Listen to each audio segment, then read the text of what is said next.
Chief Advisor Professor Mohammed Yunus on his way to New York to attend the 80th session of United Nations General Assembly.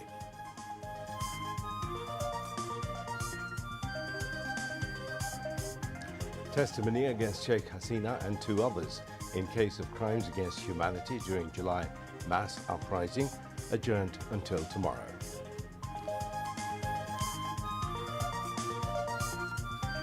A finance advisor calls for raising funds from capital market to meet financial demands.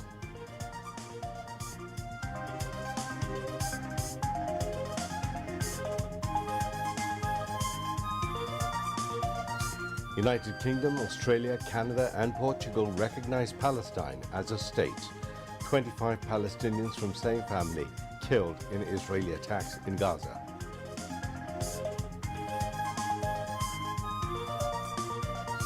Five people killed in Israeli attacks in Lebanon, including 3 children. 4 of the deceased are US citizens.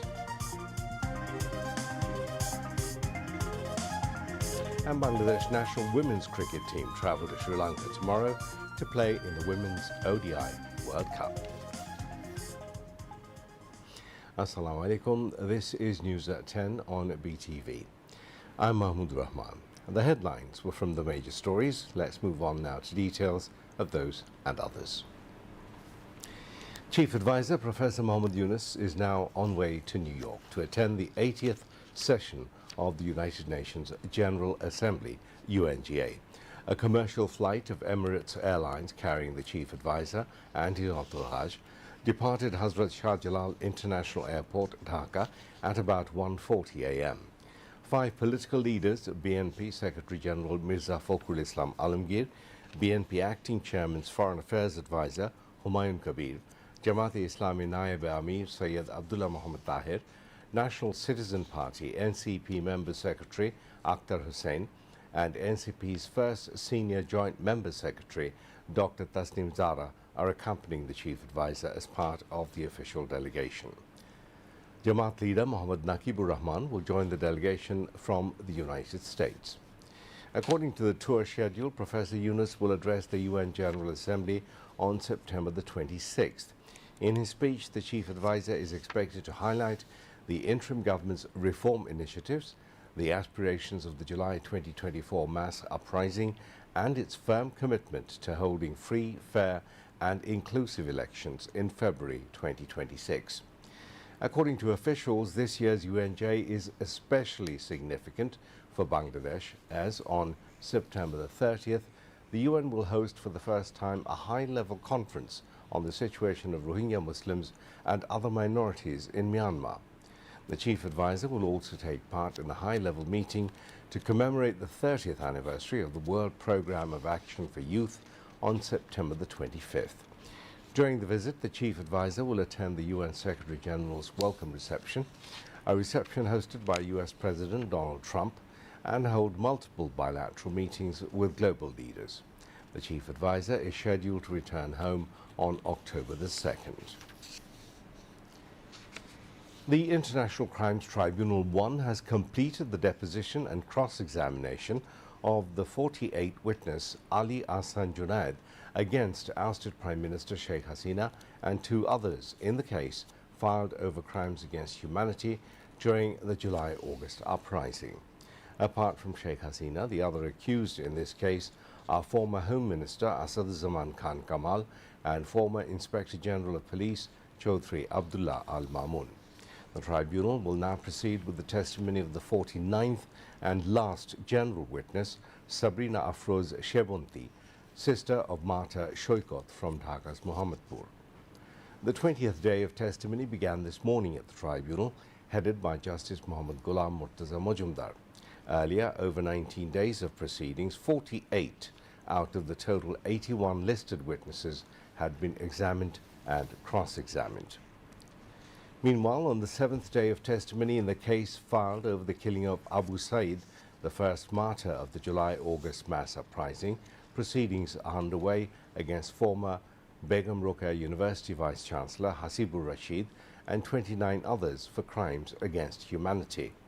The hearing and cross-examination began at the International Crimes Tribunal 2, led by its chairman Justice Nazrul Islam Chaudhry.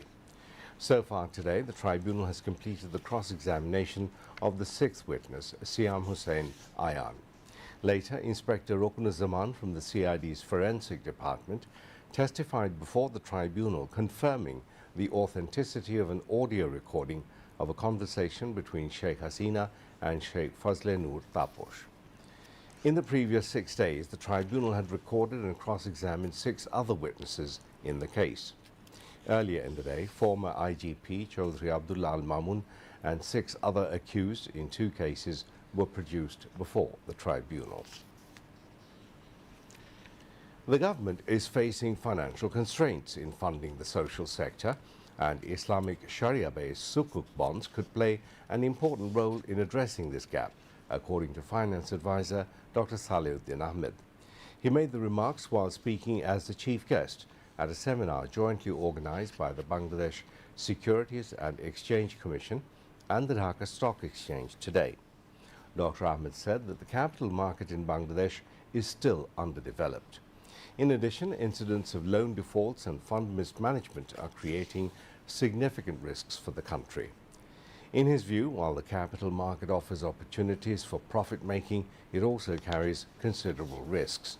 Therefore, he advised investors to be cautious when buying shares and bonds, highlighting that nearly 24,000 crore taka worth of sukuk bonds had been directed towards the education and sanitation sectors, but did not generate the expected returns. The finance advisor suggested that such bonds could yield better profits if invested in private sector production-oriented projects. The seminar, presided over by BSEC Chairman Khandakar Rashid Maqsood, was also addressed by the Chief Advisor's Special Assistant Dr. Anisuzzaman, Bangladesh Bank Governor Ahsan H. Mansoor, Secretary of the Financial Institutions Division Najma Mubarak, and others. Environment, Forest and Climate Change Advisor Sayyida Rizwana Hassan said that only concerted efforts by all stakeholders can protect biodiversity.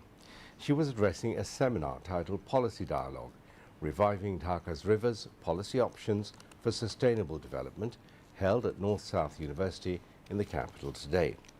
Sayyida Rizwana Hassan said the River Research Institute is preparing a comprehensive technical inventory of all rivers across the country, including the 4 rivers surrounding Dhaka. The advisor informed that special projects are being undertaken to protect 5 major rivers around Dhaka: Buriganga, Shitalakha, Balu, Turag and Dholeshwari, as well as 8 rivers in 8 divisions of the country. These rivers will undergo dredging with toxic waste removed to restore navigability. She emphasized that political goodwill, administrative support and public cooperation are imperative to ensure the protection and sustainable management of rivers nationwide. North-South University Vice-Chancellor Professor Abdul Hannan Chaudhry presided over the session, which was also addressed, among others, by Dhaka North City Corporation Administrator Mohammed Ezaz. The Election Commission held a meeting with the European Union EU election fact-finding team regarding the sending of EU election observers to Bangladesh for the 13th national parliamentary election. The meeting was held at the EC headquarters at Agargaon in the capital today. An 8-member EU delegation led by Riccardo Saleri attended the meeting. During the discussions, the EU delegates exchanged views with Election Commissioner Brigadier General retired Abul Fazl Mohammed Sanaullah and other EC officials. They discussed various initiatives taken to ensure a free and fair election.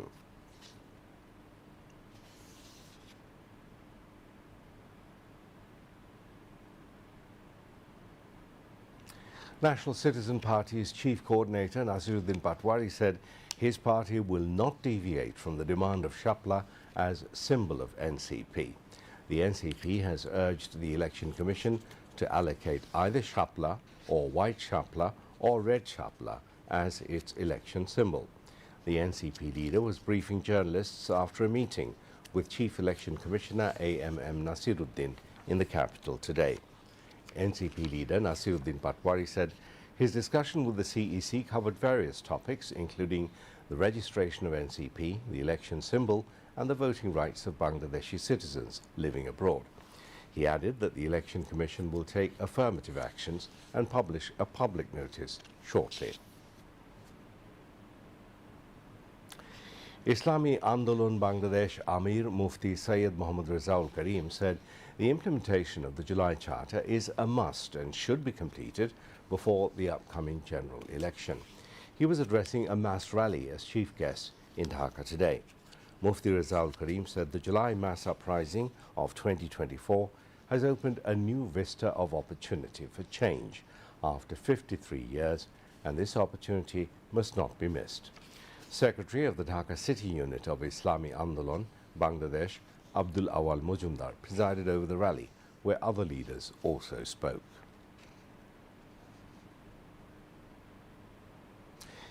The number of young people suffering from high blood pressure is rising at an alarming rate in the country. According to health data, non-communicable diseases, including hypertension, account for 71% of total deaths in the country, with 19% being premature deaths. Alarmingly, around 50% of people are unaware that they even have high blood pressure. Experts attribute this to a sedentary lifestyle, lack of sleep, mental stress, smoking, alcohol consumption, and overall unhealthy living habits. They emphasize that building a healthier youth population requires changes in diet and lifestyle. While community clinics and Upazila health complexes are already providing free medicines for hypertension, experts opine that these measures are insufficient and called for further strengthening of such initiatives. On now to international news.